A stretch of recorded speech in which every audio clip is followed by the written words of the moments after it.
पिछले 24 घंटे में उड़ीसा में सबसे अधिक मैक्सिमम डे टेम्परेचर बोध में रहा है 35.2 डिग्री सेल्सियस। उसके भुवनेश्वर में 32.4 और कटक में 32 degree Celsius day temperature maximum दर्ज किया गया है। फिर उड़ीसा के ऊपर तो दक्षिणी कोई सिग्निफिकेंट सिस्टम नहीं है, लेकिन आने वाले टाइम में जो सिस्टम बन रहा है, एक low pressure area east central bay of Bengal और अर्जानी नॉर्थ अंडमान सी के ऊपर था, वह वेस्ट नॉर्थ वेस्टर्न की तरफ मूव किया है और एक well mark low pressure area बन गया हुआ है और east central bay of Bengal के ऊपर लाई कर रहा है सुबह 11:30 बजे की ऑब्जर्वेशन के हिसाब से।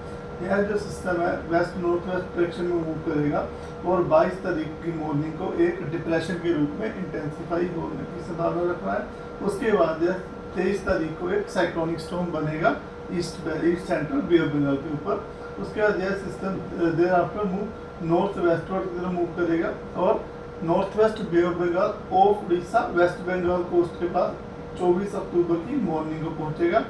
इसी तरह नॉर्थ वेस्ट मूवमेंट डायरेक्शन की तरफ मूवमेंट कंटिन्यू करते हुए यह जो सिस्टम है as a cyclonic storm cross करेगा नॉर्थ उड़ीसा और वेस्ट बंगाल कोस्ट के बीच में पुरी और सागर आइलैंड के बीच में 24 तारीख की नाइट में और अर्ली मॉर्निंग और 25 अक्टूबर में as a severe cyclonic storm के रूप में जाएगा, जिस समय जो विंड स्पीड होगी हवा की रफ्तार 100 से 110 किलोमीटर प्रति घंटा गस्टी टू 120 किलोमीटर प्रति घंटा की रफ्तार से बना रहेगा। तो इस वेदर की फोरकास्ट की बात करते हैं तो आज गजपति रायगढ़ कोरम नवरंगपुर मलकानगिरी में आइसोलेटेड प्लेस में हल्की से मध्यम वर्षा होने की संभावना है।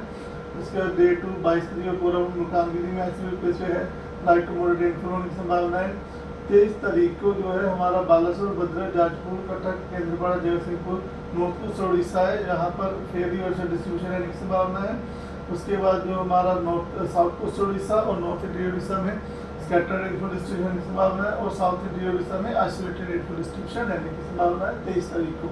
24 तारीख को जो है हमारा नॉर्थ उड़ीसा में लगभग जो ज़्यादातर स्थानों पर हल्की से मध्यम वर्षा होगी और साउथ उड़ीसा में अनेक स्थानों पर हल्की से मध्यम वर्षा होने की संभावना है।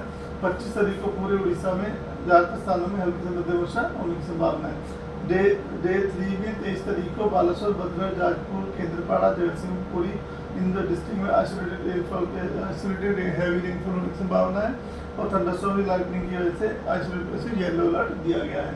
इसके बाद 24 तारीख को मयूरभंज बालासोर भद्रक जाजपुर कटक केंद्रपाड़ा जगतसिंहपुर इन डिस्ट्रिक्ट में रेड वार्निंग दी गई है scattered heavy to very heavy rainfall with isolated extremely heavy rainfall होने की संभावना की वजह से। उसके बाद isolated heavy to very heavy rainfall के लिए ऑरेंज अलर्ट दिया गया है। उनमें डिस्ट्रिक्ट शामिल है क्योंझर अनुगुल ढेंकनाल नयागढ़ खुर्दा पुरी और गंजम। उसके बाद आइसोलेटेड हैवी रेनफॉल के लिए येलो अलर्ट दिया गया है सुंदरगढ़ झारसुगुड़ा संबलपुर देवगढ़ सोनपुर बौद्ध कंधमाल गजपति इन डिस्ट्रिक्ट में येलो वार्निंग दी गई है। उसके बाद 25 तारीख को ये सिस्टम आगे मूव करेगा मयूरभंज बालासोर भद्रक क्योंझर इन डिस्ट्रिक्ट में येलो वार्निंग दी गई है scattered heavy to very heavy with isolated extremely heavy rainfall के लिए। उसके बाद सुंदरगढ़ देवगढ़ अनुगुल ढेंकनाल जाजपुर कटक केंद्रपाड़ा जगतसिंहपुर इन डिस्ट्रिक्ट में isolated heavy to very heavy rainfall के लिए ऑरेंज अलर्ट दिया गया है। उसके बाद बालगढ़ झारसुगुड़ा संबलपुर सोनपुर बौद्ध नयागढ़ खुर्दा पुरी और गंजम डिस्ट्रिक्ट में आइसोलेटेड हैवी रेनफॉल के लिए येलो वार्निंग दी गई है। 24 तारीख को जो हमारा बालासोर भद्रक जाजपुर केंद्रपाड़ा कटक जगतसिंहपुर है वहाँ पर विंड वार्निंग दी गई है, जहाँ पर wind speed 100 to 110 km gusting to 120 kmph रहने की संभावना है। पुरी खुर्दा अनुगुल ढेंकनाल क्योंझर मयूरभंज में 60 से 90 किलोमीटर प्रति घंटा गस्टिंग टू 100 किलोमीटर प्रति घंटा तक की विंड रह सकती है। उसके बाद सुंदरगढ़ संबलपुर देवगढ़ बौद्ध नयागढ़ गंजम इन डिस्ट्रिक्ट में 50 से 60 kmph gusting to 70 kmph wind रहने की संभावना है 24 और 25 तारीख को।